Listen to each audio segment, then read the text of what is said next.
So what's up mga karep? For today's gala, nandito kami ngayon ay ako lang palang pumunta dito sa Tagkawayan, Quezon. Kasi yung mga kasama ko taga dito. So lalabas ulit tayo ng Camarines Sur. Pupunta kaming Bayabas River sa Barangay Kasispalan mga karep. Itong nature trip namin ngayon ay mutik pa sana hindi matuloy. Kasi kanina sobrang lakas ng ulan. Actually kagabi pa. Akala ko nga hindi natitigil pero dahil wala din naman kaming gagawin, umulan man o umaraw, itutuloy kami.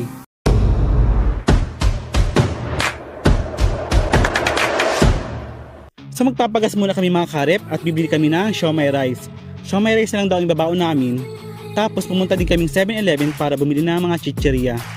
Para may kutkutin man anya. So fast forward na natin mga karep, after namin bumili ng mga babaonin, babiyahin na kami pa Kasitspalan. At nandito na kami mga karep sa Kasitspalan. Dumaan muna kami sa bahay ni Bob para kumuha ng tubig. Tapos gusto ko pa sana mga diyon ng rambutan, kaso baka masaktan lang ako. Dumaan din pala kami mga karep ng Tabason. Dinaanan namin sina Angelo at si Angel. Si Angel jowa ni Lloyd, o ay di sana all may jowa. Mag-fast forward na ulit tayo mga karep at parang naiinggit ako. Biyahe na ulit kami mga karep. Lumipat nga pala ako kay Angelo kasi yung Mio ko ay baka daw mahirapan kasi rough road daw yung dadaanan. Tapos pababa pataas, pataas pababa daw. Spaghetti yarn. Isa din sa dahilan bakit gusto ko lagi sumasama pag nag-nature trip mga karep. Bukod sa magagandang tanawin, nakakapag-relax ka pa. Kahit pa paano, malilimutan mo yung sakit ng kahapon. Ano daw? Fast forward again mga karep at yung luha ko patulo na.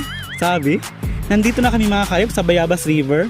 Ang kagandahan din dito bukod sa maganda yung place abot pa ng sasakyan. Pagbaba mo mga karep, di nakababa ka na.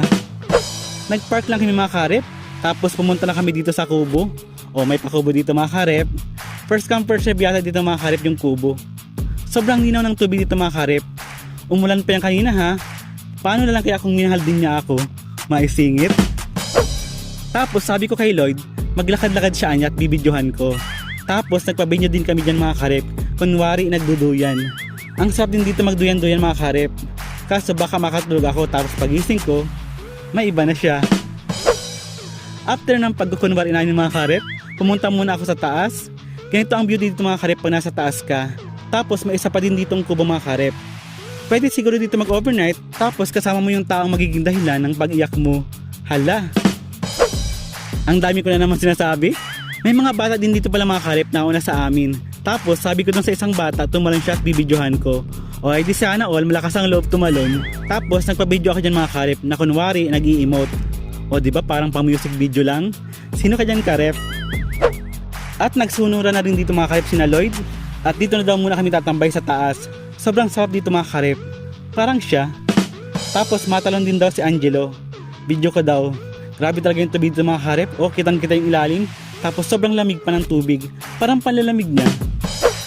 Bago kami bumaba ay nagpa-video ulit ako na kunwari papasok ako dito. Tapos lalabas ako dito. Galing diba? So bumaba na kami mga karep. At parang naaaning na ako. Nagbibidyo-video daw muna kami mga karep ng pang My Day. Tapos sabay-sabay kami mga My Day. Yan nga pala yung result mga karep. Nagsisipi pa ako dyan. Kala mo naman talaga may signal. After namin mag-video-video ng pang My Day ay naglakad-lakad kami dito sa Batuhan mga karep. Sobrang ganda talaga dito mga karep. Malayo pero worth it. Mapapabalik ka talaga dito kasi sobrang nakaka-relax dito. Malayo sa mga taong andyan lang. Pag andyan sila, may masabi lang. At dyan nga ay nagpa-video ulit ako mga karep kay Bob. Nag-i-emote anya ako dyan. Sabi nga nila magsipa-sipa daw ako ng bato. Katamad. Fast forward ulit natin mga karep. At kami ay kakain na ng lunch. Yan si Lloyd mga karep, nilalagay niya yung yelo niya sa jug para daw malamig yung tubig. Nag-set up na din si Bob ng camera at magta-timelapse daw kami habang kumakain. So kain po tayo mga karep. So mag-fast forward ulit tayo mga karep. After namin kumain ay maliligo na kami. Nagpapabebe pa nga ako dyan mga karep at sobrang lamig talaga ng tubig.